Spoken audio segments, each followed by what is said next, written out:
wat erop stond. Helaas, geen geld in de pot. Maar we hebben echt ons best gedaan. Ik vind dit best wel veel tijd kosten. Niels, gele ton. Gele ton? Die hebben we al lang. Ik zie jou, Merel. Die motor, niet die rode, maar die andere. De komende opdracht. Kan iemand van jullie rechtstreeks een plaats in de finale opleveren? Oké, top.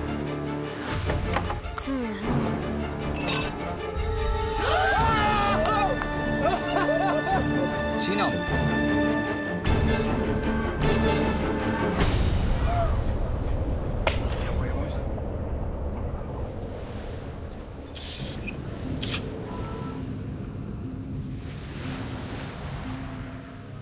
Net voor de eindstreep moest hij het spel verlaten. Journalist Sinan leek zo zeker van zijn zaak.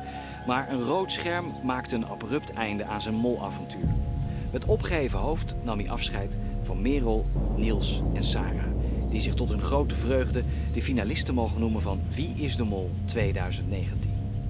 Het trio wacht nog een paar opdrachten voor de grote finale test.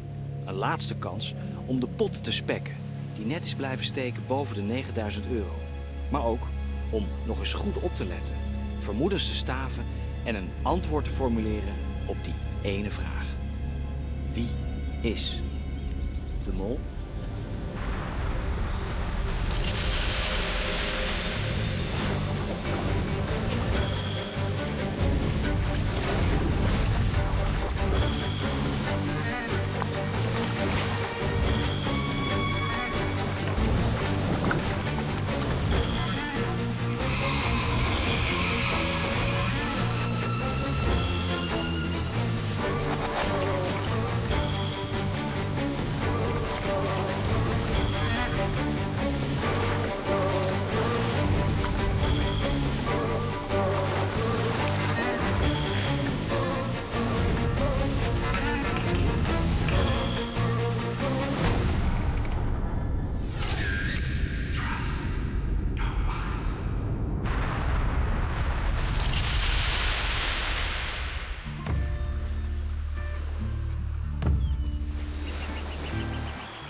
Trek ik toch ook wel een badpak aan.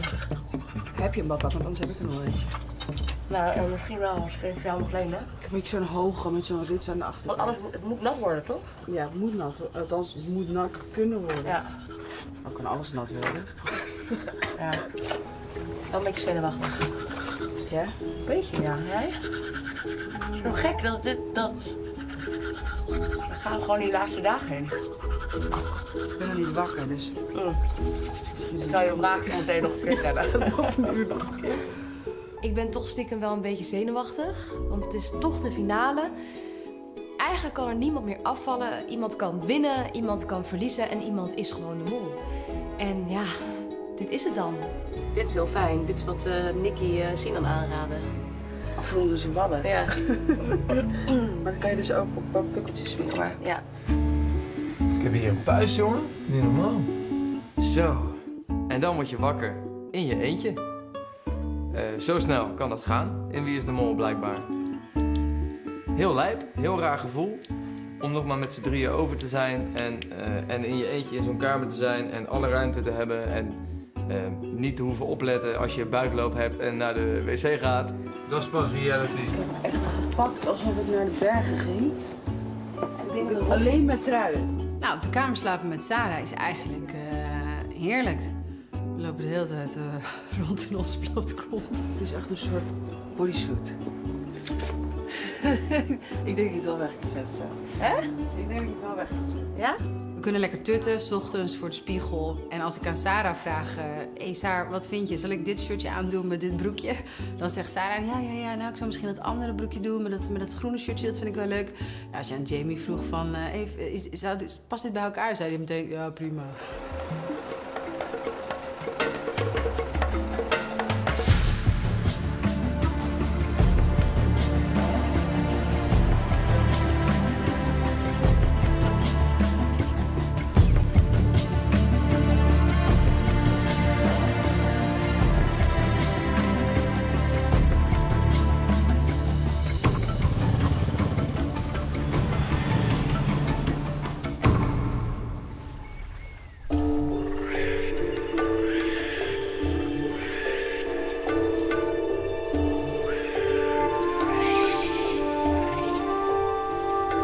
We stapten een bootje in en we gingen de rivier de Rio Dom Diego op. Nou, echt zo ongelooflijk mooi.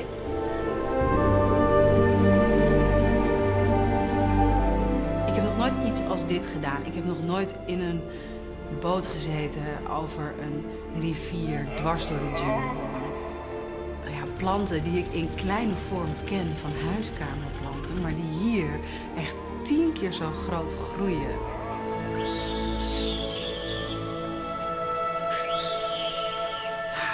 Die bananenbomen komen natuurlijk de hele tijd terug. En af en toe staat er een keer een verdwaalde palmboom. En het is allemaal zo groen. En je hoort de apen brullen op de achtergrond. Ja, je voelt je een beetje Mowgli.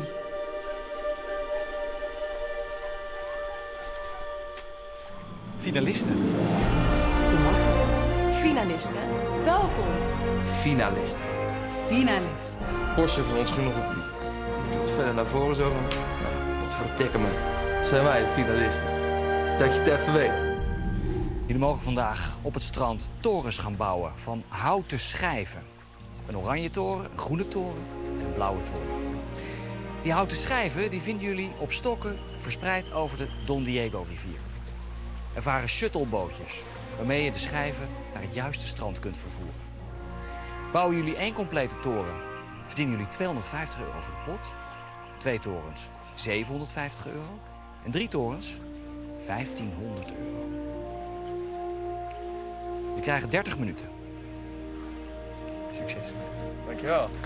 Oh, dit is leuk. Ja, heel leuk. Dat vind ik echt leuk. 30 minuten. Maar er zijn Niet dus heel 3 lang dan. Ik denk dat het best wel lang is. verschillende stranden. Dus dit is dus groen. Daar is een strand. Daar is eentje. En misschien is er nog eentje die kant. Misschien nog één hoek om of daar. Ik zie sowieso daar zo'n blauw-achtig touw omheen zitten, toch? Ja. Er waren 3 strandjes met van die stokken erop. Eentje stond er naast, dus we snapten precies wat hij bedoelde. De houten boomschijven met daaraan een groen koord of een oranje koord of een blauw koord stonden verspreid op stokken geregen over de hele Don Diego-rivier. En daar moesten wij ze van afhalen. Gaan we eerst bijvoorbeeld groen doen? Weten wij wel zeker dat we 250 gaan? Ja, misschien is dat wel handig. Ja. Of denk je, laten we er 2 pakken? Dat eentje alleen gaat daar en dat kan ook. Maar dan moeten we elkaar een beetje vertrouwen. Zo, op deze laatste, een van de laatste Ja, opdrachtjes. kan ook. Vind ik ook goed. Ook interessant. Wat vind jij ervan? Dat vind ik ook interessant. Dat we elkaar een beetje gaan vertrouwen.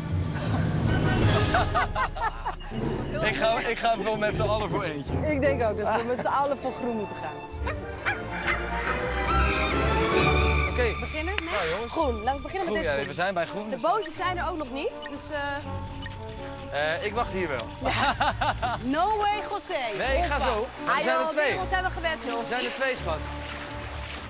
Laat de vrouwen maar weer het zware werk Ja, doen. jullie zijn toch powervrouwen? Gaat Nou, het laten goed we zien. zo? Gaat het goed? Hier meer. Ga je nog aanwijzingen geven? Ook? Nou, beginnen met z'n drieën hield blijkbaar volgens Niels in dat Sarah en ik als eerste de rivier in moesten. En dat Niels droge schoenen hield. Nee, geen groen.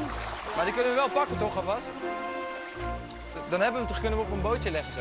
Ja, nou eens even kijken hoeveel schijfjes er eigenlijk op zo'n pauw in het water liggen. Misschien hoef ik het water wel helemaal niet in. Pak die blauwe alvast mee. Is dat handig? Ja, dan kunnen we toch op die bootdaak leggen. Ja, maar als je ze eraf haalt, gaan ze drijven, hè? Ja, maar we kunnen ze toch hier bewaren? Oké, nou, ik breng eerst even deze. Ze zijn niet super licht Kom namelijk. maar. Of wil je hem er zelf omheen doen? Nee hoor, doe maar. Uno,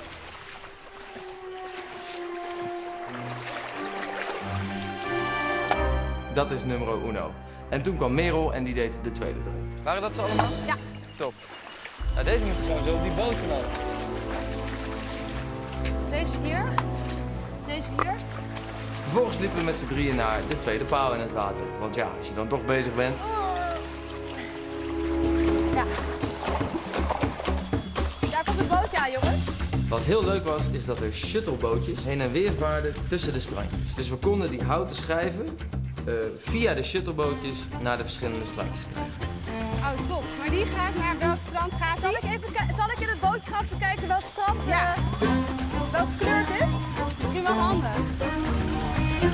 Ja. Die boot, die stopte dus niet voor mij. Ja, ik dacht, het enige wat ik kan doen is mezelf er gewoon in bergen.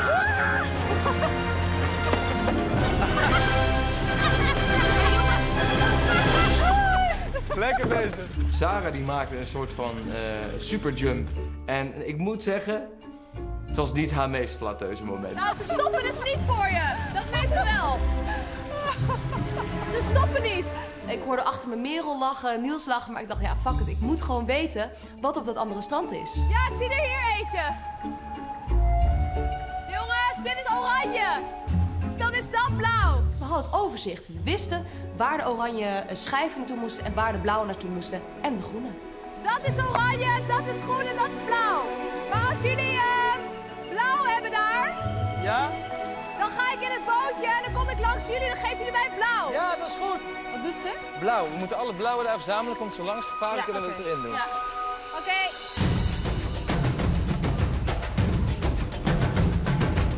Lekker. Niels, Merel. Ik ben aan het varen. Ja. Jongens. Dus we gaan ook echt helemaal aan de overkant weer. Iets dieper. Hè? Iets dieper denk ik hoor. Of gaat het zo?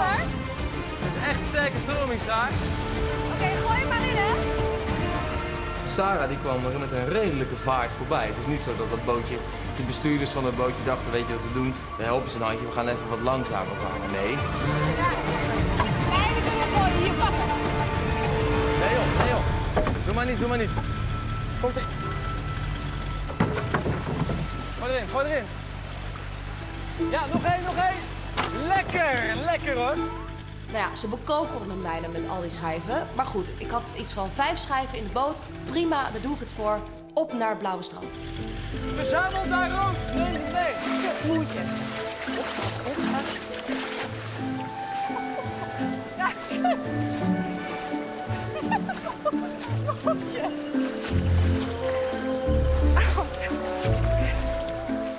Top. Merel. Loop gelijk naar die. Ik kwam aan op het strand waar de blauwe paal stond. En ik had iets van 5 schijven bij me. Dus ik dacht, top, daar kan ik nog eens mee beginnen. Dus ik doe die schijf over die paal heen. Nog een schijf. En toen dacht ik, ja, en nu? Oké. Ik zag dat in het water waar ik stond ook wat palen waren met allemaal schijven eraan. Dus ik dacht, ja, weet je wat ik doe? Ik ga gewoon al deze schijven eraf halen. Er zit vast wel gewoon blauw tussen. En alle oranje en groene schijven, die gaan terug een boot in. En dan moeten Merel of Niels maar die uit de boot halen of weet ik wat. Goed, jij hebt me bijna hele energie gekost. Doe mee aan Wie is de Mol deze. It'll be fun deze. Niels, pak het bootje. Oh ja, sure. Nou ja, lopend gaat sneller man. Op een gegeven moment hadden we redelijk wat oranje schijven verzameld. En ik dacht, die ga ik eventjes naar het oranje strand brengen. Hey ho, je krijgt de pika. Hey ho. Oké, even blauwe. Merel, waar is Niels? Ja, Niels wilde helemaal naar oranje. Oké. Ik doe die oranje in die boot. Ja, nou, ja. Hoppa. Niels, er zit nog oranje in de boot. Ah, ik kom daar niet op. Die schijven zijn zwaarder dan je denkt. Dus eerst dacht ik, oh nou, ik doe er gewoon 5 op elkaar. En dan loop ik uit het water. En dan ga ik ze allemaal in 1 keer over die paal heen doen. Maar dat werkt helaas niet zo. Merel, ik heb hier ook wat verzameld. Oké, welke kleuren? Niels moet daar blijven. Oké, Niels! Jij moet daar blijven. Niels! Jij moet daar blijven. Er zit oranje in die boot. Het loopt altijd anders. Je bedenkt een plan. Niels! Contact! Iemand gaat op een gegeven moment zijn eigen weg. Niemand roept elkaar meer tot de orde. En dan is er opeens een ander plan. Kan het nou? Water draagt toch geluid? Hey, what the fuck? Op een gegeven moment zag ik een groene schijf drijven. En toen dacht ik ook, hoe is het mogelijk dat er überhaupt weer een schijf in het water ligt? Saar verzamelt ze daar, doet ze in de boot en jij moet ze bij Oranje Kan daar uitlaten. blijven. Dus jij moet daar blijven. Maar wat is met die groene gebeurd? Die hier dreef. Hier dreef een groene, lieve. Nou, die kwam nog van stroom op. Kan jij... Moet ik die blauwe pakken? Ga je ze naar Sarah brengen? Ja. Jij gaat naar Oranje. Pak jij die dan? Die groene? Ja, ik pak die groene. Jij gaat naar Oranje en jij laat de boot uit die Sarah nu vollaat. Oranje werd eigenlijk een beetje van Niels. Groen van mij. En Saar, blauw. Kom op! Gooi je! Gooi je! Ik zag Merel heel druk bezig zijn. Die zat echt in het water te zwoegen en weer schijven uit het water te halen. Maar Niels, die zag ik gewoon niet. Eigenlijk gewoon de hele tijd niet. Ik dacht, waar is hij? Is hij de hele tijd op dat oranje eiland?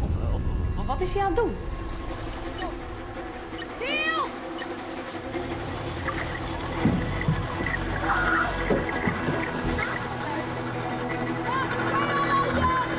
Heel erg in de verte hoorde ik Sarah roepen. En ze zei dat er in de boot die er nu aankwam oranje schijven zouden liggen. Vaar gewoon mee.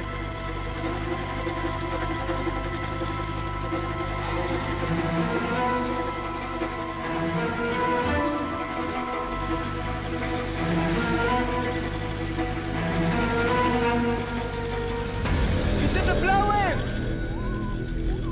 Blauwe? Waar zit blauw in? Hij zegt blauw. Nee. Af en toe gebeurde dingen. Ik kon het geloven. Ik zag in 1 keer, ja, ik denk niet 1 boomstam voorbij drijven. Ik denk dat ik er wel 4 zag in een groepje. Gewoon zo. Huh? Ik heb groen Kijk, bijna Sarah. compleet. Sarah moet groene en oranje hierheen sturen. Er zaten 2 blauwe in die boot. Jij hebt niks blauws daar meer. Deze, die zat in die boot. Die net voorbij kwam. Dat is raar. En daar drijft er nog een, of niet? Oh my god.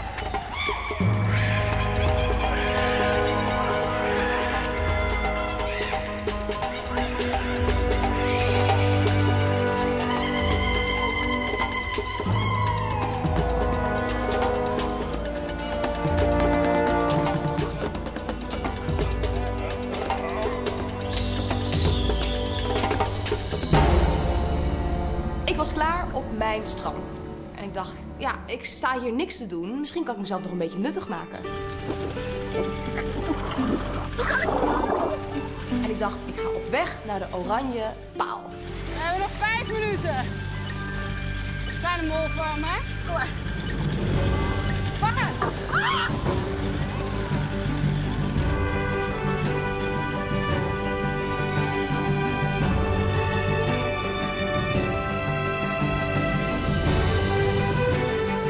Groen is klaar! Dames en heren, groen is klaar. En de kampioenschapsriem is voor mij. Ik pak nog naar blauw.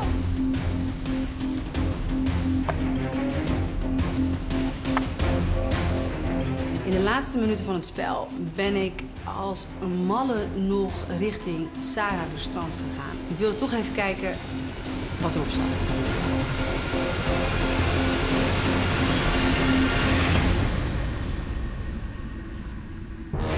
Dat is hem. Het is nou echt bijna.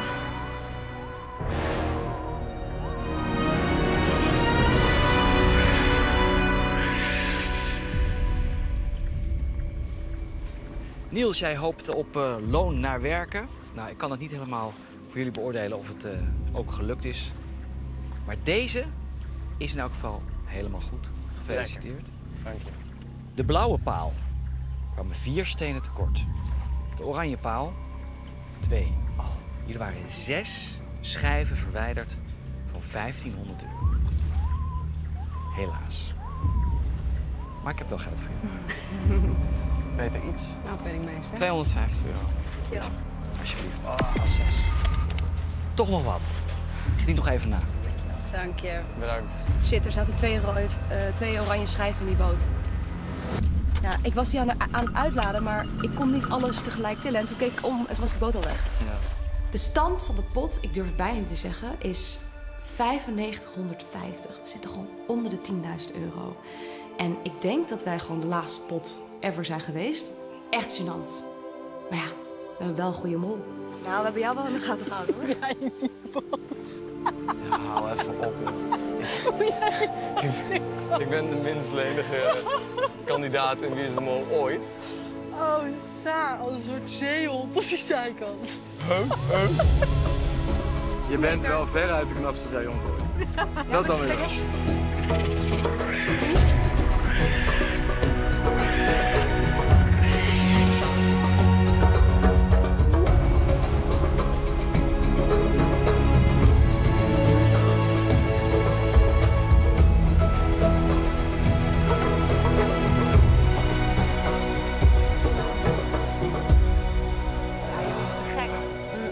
Ongelooflijk. Lekker, hè? Meegemaakt, hè? Zoveel meegemaakt alsof we gewoon al een half jaar weg zijn met elkaar. Ja, niet Ja. normaal. Alsof Nou ik ja. jullie ook al jaren ken. We hebben ook wel, denk ik, in zeg maar 3 weken gepropt wat normale mensen nog niet eens in een half jaar Nee. meemaken. Ik ken jullie best wel goed. Ja. Dat denk jij maar. Misschien wel te goed. Dat denk jij maar. Maar we begonnen best heftig. Met die kisten vond ik echt behoorlijk zwaar. Wel, ik had wel gelijk het gevoel van, oké, weet je, we zijn wel begonnen, want die locatie was echt bizar.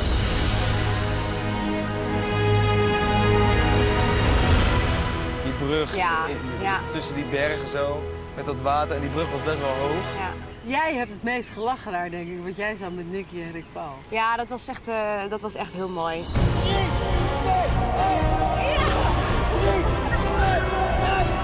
We hebben zo aan elkaar getrokken. Echt met ons eigen gewicht zo.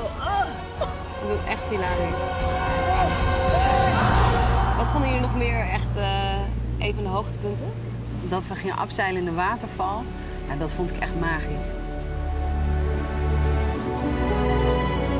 Het eerste moment dat je naar beneden ging, dat het water zo over je heen kwam en dat je voor je zag, ik zag gewoon een regenboog. En ik ging naast Robert. En ik kon alleen maar tegen Robert zeggen, Robert, heb jij ook een regenboog? Heb jij ook een regenboog? Oh, daar gaat Robert. Oh shit, man. Oh, veerkantjes. En Robert, die ging natuurlijk niet zo heel lekker. Zo, die ging slecht, hè? Ja, die ging heel slecht. Daar snap ik echt niks van, want de waterval was veruit mijn favoriete opdracht. Ja, hè? Dat hadden we ook helemaal door. Oh, serieus? Hij kijkt helemaal niet.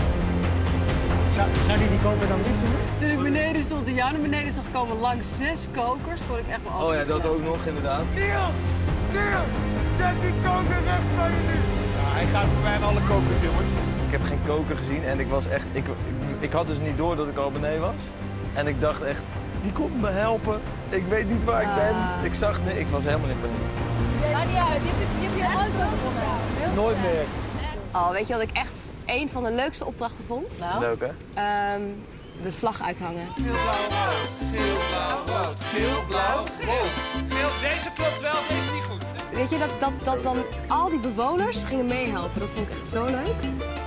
Sarah, je hebt niks veranderd daarmee, hè? Nee. Muchas gracias.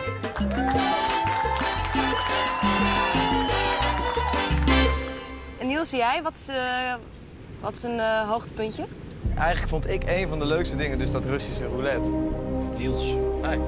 deze 4 enveloppen ga je zo meteen tegenkomen. Ja.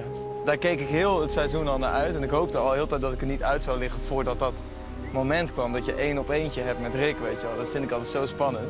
Niels, zou jij je envelop willen openmaken? Jij koos voor 3 jokers en je hebt ze. Jij bent echt een jokerkoning. Bizar is dat, hè? Echt bizar. Het is bizar, inderdaad. Ik had dat ook niet voorzien, natuurlijk. Maar man, wat heb ik daarvan genoten.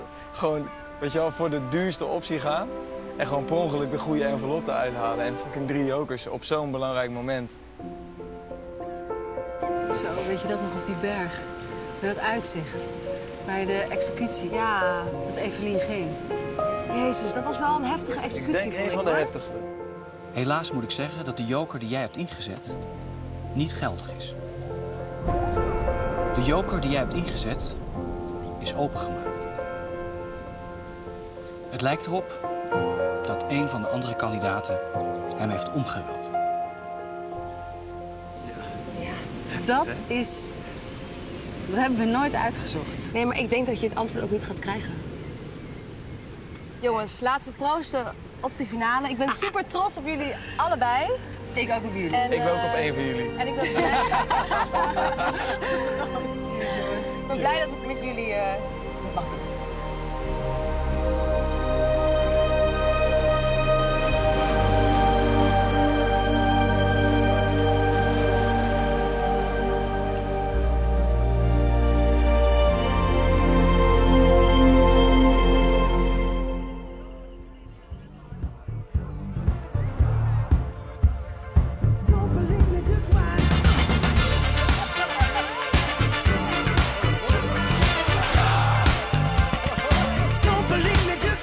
We kwamen aanlopen over het strand en we stapten eigenlijk een Colombiaans strandfeest binnen. Het is de laatste avond voor de finale. Dit is jullie laatste opdracht. Tijd voor een feestje. Ah, nice. En jullie zijn de DJ. Oh, mijn hemel. We gaan eens kijken hoe harmonieus jullie inmiddels zijn geworden. Er staat voor elk van jullie een draaitafel. Zorg ervoor dat jullie 2 platen synchroon afspelen. Je krijgt 5 kansen, €300 per geslaagde plaat. Veel plezier. Haha, wat vet. Kun jij draaien? Nee man, ik heb het nog nooit gedaan. Hij is gewoon DJ al, hè? Vanaf dat hij... Heb je niet opgelet? Nee, dit had ik echt niet verwacht. Waarom heb ik niet ooit les van mijn broer genomen? Want die is DJ. Er stonden daar 3 draaitafels. We moesten gaan DJ'en. Oké, wij gaan eerst, hè?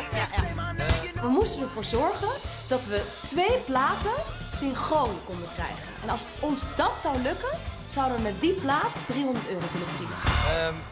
Zal ik die voor mij eerst aanzetten? Sarah en ik waren eerst en we kregen het singeltje De Macarena. Ja hoor. Macarena. Ik zet hem aan, ja? We hadden dus bedacht dat die van mij gewoon zou blijven draaien en dat Sarah dan erbij zou komen. Oh, ik heb hem stopgezet. Ik wil even die van jou horen. Aan. Nee, wacht.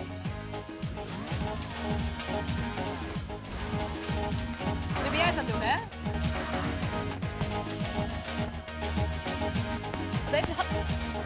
Wacht even. Sarah zette hem aan en op een gegeven moment kwam die erbij. En toen hoorden we dus eigenlijk in principe 2 platen door elkaar lopen. En dan is het ineens heel moeilijk om te onderscheiden welke plaat van wie is. Jij zit... Oeh! Wacht. Jij moet hem even stoppen. 1 seconde. Je kan de plaat een stukje langzaam laten gaan door te scratchen. Of er waren van die knopjes waar je hem ook wat sneller kon laten gaan. Of ook weer wat langzamer. Je kon jezelf horen, maar je kon ook de ander horen. Sarah, loop ik voor of achter? Ik weet niet welke wie is, om eerlijk te zijn. Oh, wat klonk dat slecht. Klonk echt slecht. En ze zaten er ook niet eens bij in de buurt, weet je. Als je nou een beetje ongeveer... Nee. Ja, dus ik loop achter. Dit is lopen tegelijk. Voor mij is het klaar. Ja, hoe is het harder? Oh. Voor mij is het klaar. Super moeilijk, hè? Dit is echt heel moeilijk. Sarah en ik hadden gefaald, maar dat maakte niet zo heel veel uit, want we hadden vooral heel veel plezier. Weet je wat het is? Het is heel lastig omdat ik niet weet welke ik ben en welke jij bent. Ja. Alles liep door elkaar. Het was echt toch best wel moeilijk. Heel moeilijk is het. Je hoort het zelf. Nee, want ik weet dus niet welke Niels is en welke ik ben. Ja. Want dat is dus veranderd. Ze hebben dat veranderd. We kunnen nu niet één als referentie pakken. Dat was ook wel een heel kort plaatje. Ja, maar het is wel leuk. Pinky, finger. What you trying to do? 24 karat magic in the air. Head to toe so clear. Look out. Bij de tweede plaat mocht ik het proberen, samen met Niels. Oké, Niels. Oké, we gaan deze nelen, Off ja? you go, DJ. Come on. Ja, DJ ook. La Bamba. Nou, die kent iedereen wel. Naaldje erop en toen kwam die hoor.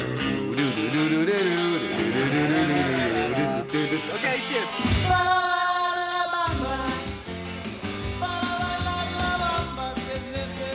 Kijken. Die aan laat staan. Ja? Ja, zo doen. Moeten we deze doorspoelen? Ja, doorspoelen. Deze moeten we doorspoelen. Met de pitch naar beneden. Naar beneden, naar beneden. Naar beneden. Kan je deze wat harder zetten? Ja? Klein beetje.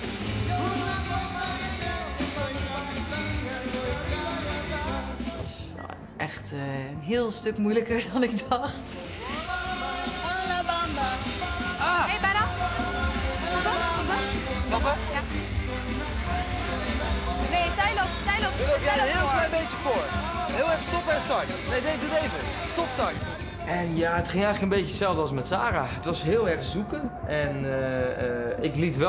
ik probeerde het iets meer aan Merel over te laten. Want ik dacht, als ik nou heel de tijd mijn plaat stop ga zetten, dan hebben we geen referentiekader. Maar het mocht niet baten. We zitten er bijna. Voor, Merel ook voor. Volgens mij. Loop ik voor? Volgens mij wel. Ja, we moeten even wachten tot hij... Komt hij nog terug? Als ik heb heb geen voorloop, idee. moet ik langzamer. Ik ga langzamer. Dit was het, jongens. Nee. Nee, joh. Dit was het. Als hij niet naar dat was gegaan, Ja, dan hadden we hem gehad. Dat denk ik echt. Ik kan een hoop zeggen, maar het was wel echt geweldig om te doen. Achter zo'n DJ-tafel, een beetje klooien met die plaat.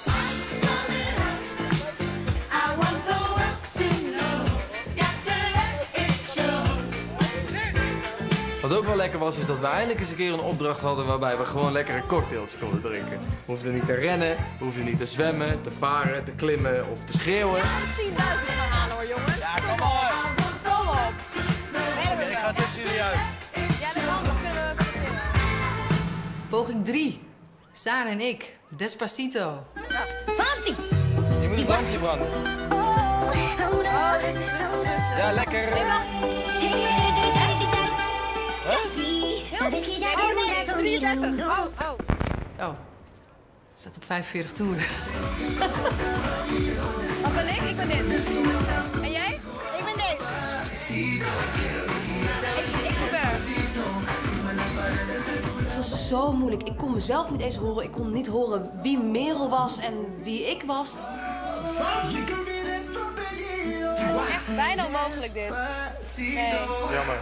Despacito was niet gelukt helaas. Maar als daar al een beetje teleurstelling over was, werd hij meteen weggepoetst. Want de guilty pleasure van Sarah werd aangezet, dames en heren. Aansteken.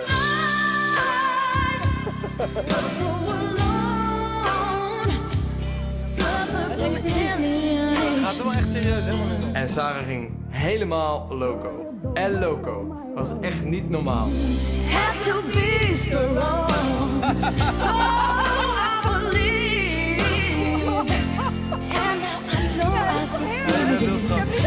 Ik weet niet of ik ooit zoiets heb gezien in mijn leven. Turned out to Eigenlijk hoopte ik dat deze plaat echt mijn guilty pleasure zou blijven en dat niemand dat zou weten. Maar goed, het is nu out in the open. Mijn guilty pleasure plaat, Mariah Carey, Vision of Love. Ja, ik had een lange applaus. Lange applaus. Heel leuk. Oké, wat wordt het, jongens? Hips Don't Lie, die Hips kennen Don't we. Lie. Hips Don't Lie. Van mijn kippertje, Shakira. Oké, staat hij op de goede... Hij moet op 33, Shakira is of toch van 45. Colombia? Of 33. We gotta do Shakira. We hope you like it. Dat is een heel bekend liedje en Sarah die kende meteen het introotje al uit haar hoofd.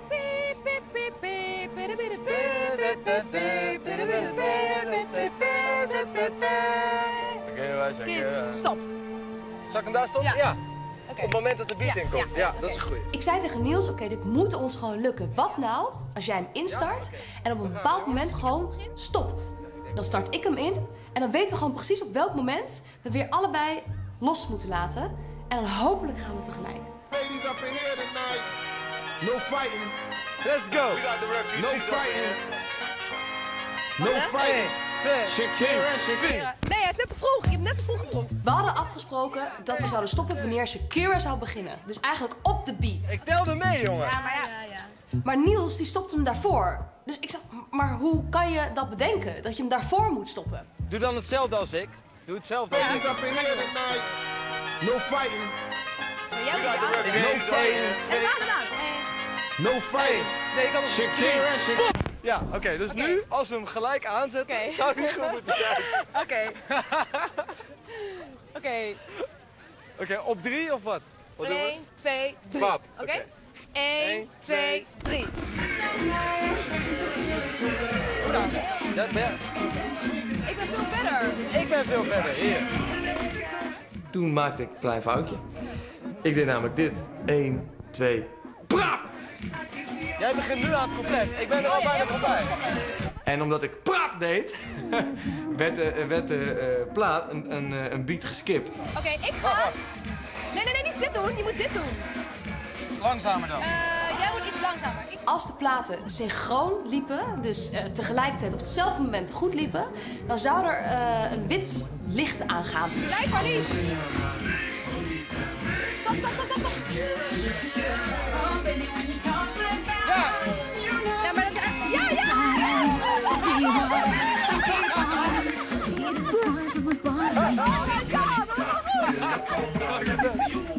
Zet hem uit. En we hadden er één. €300 voor de pot. Nee, dit is mijn pokoe. Ongelooflijk. Je liefling, ja? Of je guilty pleasure? Mijn pokoe. Hey, vet man. Maar dit is dus de manier. Dit is toch de manier. Je guilty pleasure? Ja, dit is mijn guilty pleasure. Dit is toch een topplaat? Ja, en zo.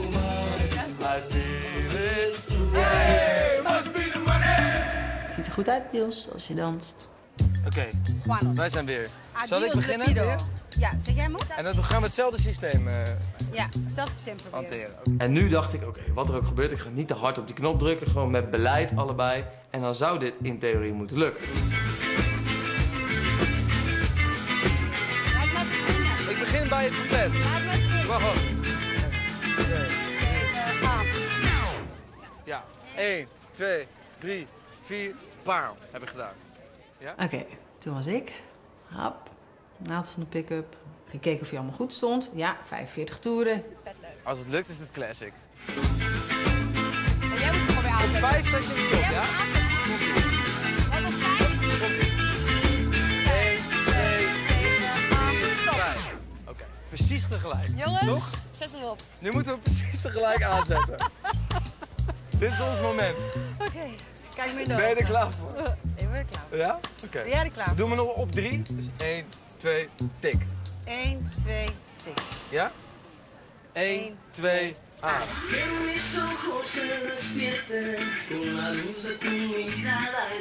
Ja. Bijna. Nee, dit is hem. Ja, beter wordt hij niet. Laat jou eens horen. Ja! Ja! Hoppa! Over de dik! Over de dik! Handjes voor Niels, hè? Ik weet niet hoe ze dat hebben gedaan, maar de plaat ging synchroon. Het liedje startte, de lampjes gingen aan. Adios, Lepido!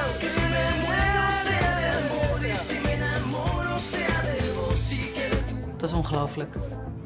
Perfect. Finalisten, wat een lekker feestje. Was leuk, hè? Ja, jullie moesten eventjes erin komen, maar uiteindelijk kwamen jullie helemaal goed met je platen. 2 keer is het gelukt om die plaat synchroon te draaien. Dat betekent €600 voor de pot op de valreep. Kijk eens eventjes. Alsjeblieft. Brap! Lekker. Het was een mooie avond. Morgen, spannende dag. De finale. Rust goed uit. En tot morgen. Tot morgen. €600 voor de pot. Dat betekent dat we eindelijk in dit seizoen boven de €10.000 zijn uitgekomen. Jongens, mijn dag kan niet. Ja, lekker! No fighting. Shakira, Shakira. That she can dance like this. She make a man wanna speak Spanish. Como se llama? Bonita. Picasa. Shakira, Shakira. Oh, baby, when you talk like that, you make a woman go mad. So be wise and keep on reading the signs of my body.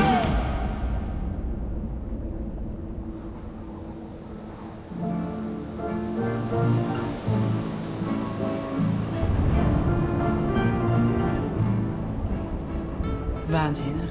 Ja, weet je, ik kan het woord wel 20 keer gebruiken voor dit land en alle landschappen die ik hier zie, maar zo mooi. De huisjes, dorpjes. Aan alle kanten is het groen. Het is één groot... Ja, het is een soort troost voor je netvlies. Se va llenando la noche con rumores de canción y se enreda en tu ventana mi serenata de amor. Las estrellas quedamente empiezan a susurrar. Con ella voy adornando mi serenata. His name is Frank. Ooh, ooh, ooh, ooh, ooh. Ooh, ooh, ooh, ooh, ooh. Ooh, ooh, ooh, ooh, ooh. His name is Frank.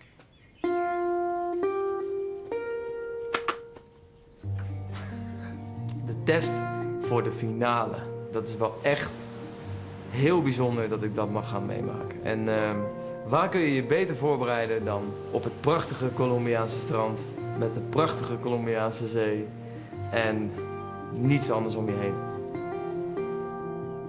Hoe bereid je je nou voor op zo'n finale test? Ik heb heel veel opgeschreven al vanaf het begin. En ik heb dat nu allemaal even achter elkaar gezet. En ik ben nu echt aan het blokken, zoals op de middelbare school. Ik ben echt weer aan het stampen. Wat deed diegene ook weer in opdracht 1? Wat deed diegene ook weer in opdracht 5? Alles moet je weten voor zo'n finale test.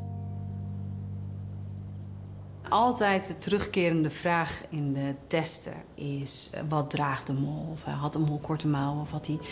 Dus je moet altijd elkaars kleding in de gaten houden. Ja, ik weet nu al dat ik over een paar weken nog steeds weet... dat Sarah tijdens deze lunch een bloemetjesrokje aan had. Dus al dat soort stomme dingen onthoud je. Straks is het een vraag. En 1 vraag achterstand kan je zomaar de kop kosten in de finale. Ja, en we zijn nu zo ver. Nu wil je winnen ook. Ik ben er eindelijk uit wie de mol is. En dat heeft even geduurd. Want ik heb het hele seizoen heel de tijd op degene gezeten die naar huis ging. Eerst was Evie mijn mol, toen was Evelien mijn mol. En ze gingen allemaal stuk voor stuk naar huis toe. Ik heb zelfs nog even op Nicky gezeten, die ging ook naar huis. Dus ik ben eigenlijk gedurende het hele spel gewoon compleet in de war geweest. Het heeft even geduurd, maar ik ben er eindelijk uit wie de mol is. Ik heb iets heel stoms gedaan. Je hebt Wie heeft er nog eyeliner gedaan? Ik heb 1 oog maar gedaan. Is goed, laat maar even dan. Dan doe ik zo even de eyeliner. Ik heb eigenlijk hier ook al een stukje gedaan. Oh, Merel. Amateur, hè? Merel. Zij denkt, Sarah, dat is de meest makkelijke prooi. Dus zij heeft heel vaak tegen mij gezegd... Sarah, kom, we gaan gewoon een beetje die mannen een beetje moeilijk maken. En zo, ja, dan verdienen we maar even wat minder geld. Maar ja, dan verdenken ze ons misschien of dan raken ze een beetje in de war. En ik denk alleen maar, Merel, je hebt mij echt onderschat.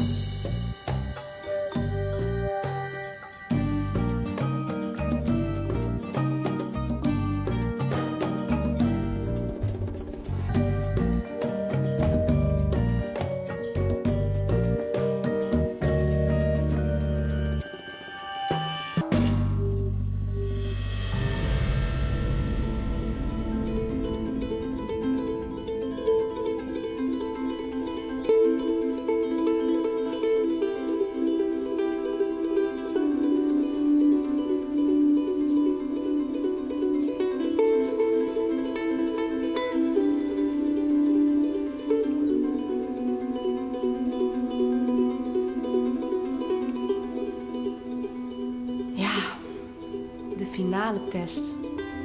Dat ik deze mag maken, ja, die kan ik dan gewoon van mijn bucketlist afstrepen. Tuurlijk, ik kan een fout maken, maar mijn gevoel zegt dat ik gewoon hiervoor moet gaan. En ja, ik ga alles geven wat ik heb, alles. En dan hoop ik dat ik win.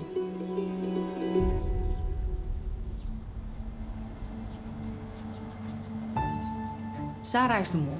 Ik vond het ongeloofwaardig dat Sarah niet door de lezeropdracht kwam. Ah, wat moet ik nou doen? Hoe kan dat nou? Ik ben nou echt zo dom. Ik zie mijn naambordje echt niet. Geen domme meid. Klein, flexibel, lenig, sportief. En wat doet ze? Ze pakt eerst haar naambordje in plaats van geld. En vervolgens komt ze ook nog eens niet veilig terug. Ja, daar geloof ik helemaal niks van.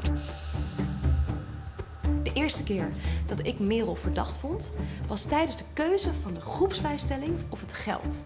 Want in de eerste keer dat we gingen vragen van, goh, wat wil iedereen, ging zij voor de vrijstelling. Vrijstelling? Maar op een gegeven moment was het heel duidelijk dat iedereen voor de vrijstelling ging. Dus op een gegeven moment toen we weer een keuze gingen maken, de echte keuze van oké, wie kiest er voor het geld en wie kiest er voor de vrijstelling, Mag ik jullie handen zien voor het geld? ging Merel opeens het geld kiezen. 3 voor het geld. Nou, duidelijk. Duidelijk, toch opeens voor En ik dacht, dat doet een mol alleen, omdat ze weet dat iedereen voor de vrijstelling gaat. En ja, dat maakt haar minder verdacht. Maar nee, ik heb je toch in de gaten. Merel is om een heleboel redenen de mol. Ik weet bijna niet eens waar ik moet beginnen, want het seizoen was lang. We hebben heel veel opdrachten gedaan en er zijn een paar opdrachten waarbij ze er voor mij uitsprong.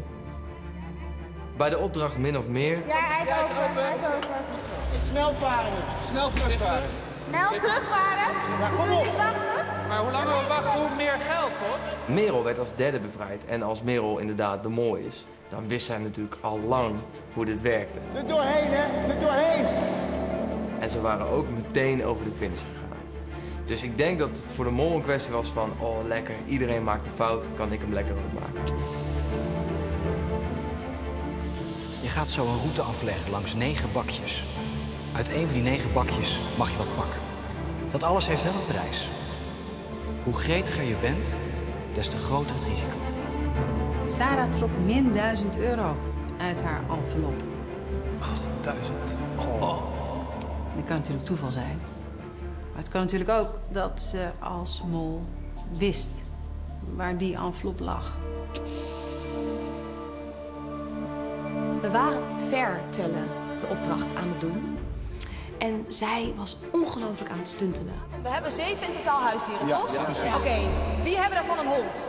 Ja. Oké, heb jij 2 honden? Nee, tuurlijk niet. 3, 4, 5, 6.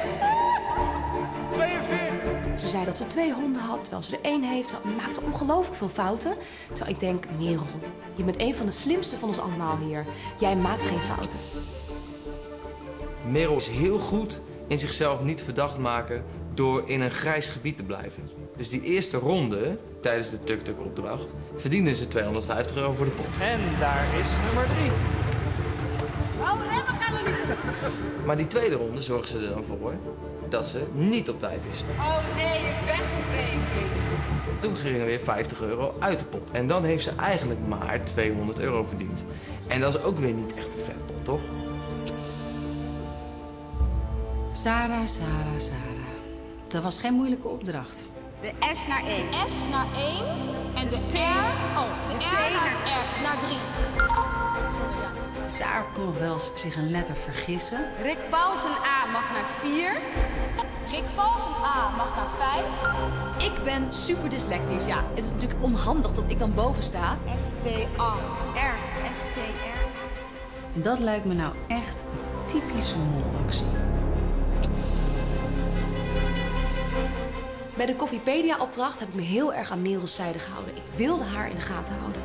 En eigenlijk heeft zij op een gegeven moment een verkeerd antwoord ingetoetst. Nee, dat is niet de vraag. En op enter gedrukt. Had dan op zijn minst die hoofdletters gedaan. Ja. 2 rode schermen. Heel slim, Merel. heeft even geduurd, maar ik ben er eindelijk uit wie de mol is. En dat is een heel goed gevoel. Sarah is de mol. Saar is aan het genieten van de rol van haar leven. En zij is eigenlijk de enige die nog over is. Dus ja, Merel, jij bent mijn mol.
Staan jullie dan in de finale?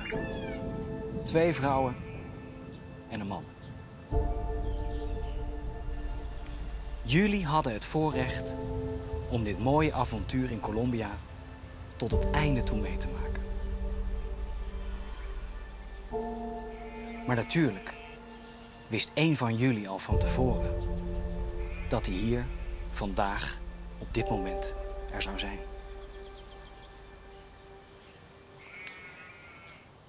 Merel, jij verdiende met enige regelmaat geld voor de pot. Maar had jouw bijdrage niet groter kunnen zijn? De groep vond jou maar moeilijk te peilen. En je bondgenoot Jamie durfde jou nooit echt te vertrouwen. Verkeerde hij al die tijd zij aan zij met de mol? Niels. Zeggen wat anderen moeten doen en daarna klagen dat het niet goed gaat. Nog nooit kreeg iemand zoveel jokers in zijn schoot geworpen. Ben jij geboren voor het geluk? Of had je dat helemaal niet nodig? Als mol? Sarah. Als actrice kun jij je het beste inleven in een rol. Met tomeloze energie ging jij elke opdracht in. Maar in welke hoedanigheid?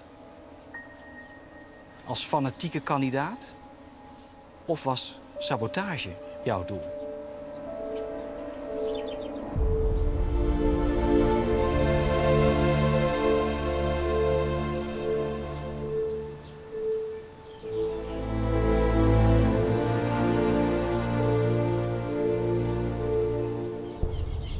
Jullie hebben lang en intensief gezocht naar de mol.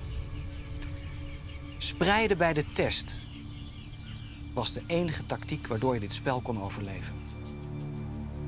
Jullie werden gedwongen een keuze te maken toen 2 van jullie medekandidaten opeens het spel moesten verlaten.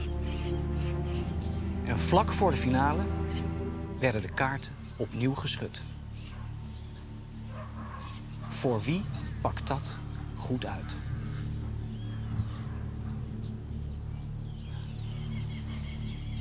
Niels, is jouw vrijstelling de reden dat je hier staat? Of ben jij als mol door iedereen over het hoofd gezien? Sarah, zag jij net op tijd het licht? Of hield jij je wekenlang aan je ingestudeerde molscript? Merel, werd jij steeds meer bevestigd in jouw keuze? Of hoefde jij geen keuze te maken als mol? Hier staan jullie voor mij. winnaar, een verliezend finalist en een mol. Maar wie speelt welke rol? Wie is de mol?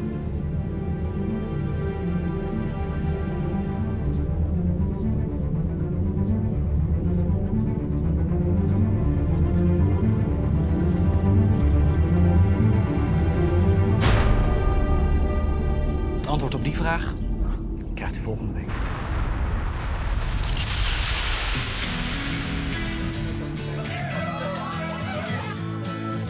Thuis bij Afrotros. Eindelijk is het zover. De grote live finale van Wie is de Mol staat voor de deur. En jij kunt daarbij zijn. Kom volgende week zaterdag naar het Vondelpark in Amsterdam en zie met eigen ogen wie de mol is. Maar voor het zover is, nu eerst Mol Talk. Met Chris en Margriet.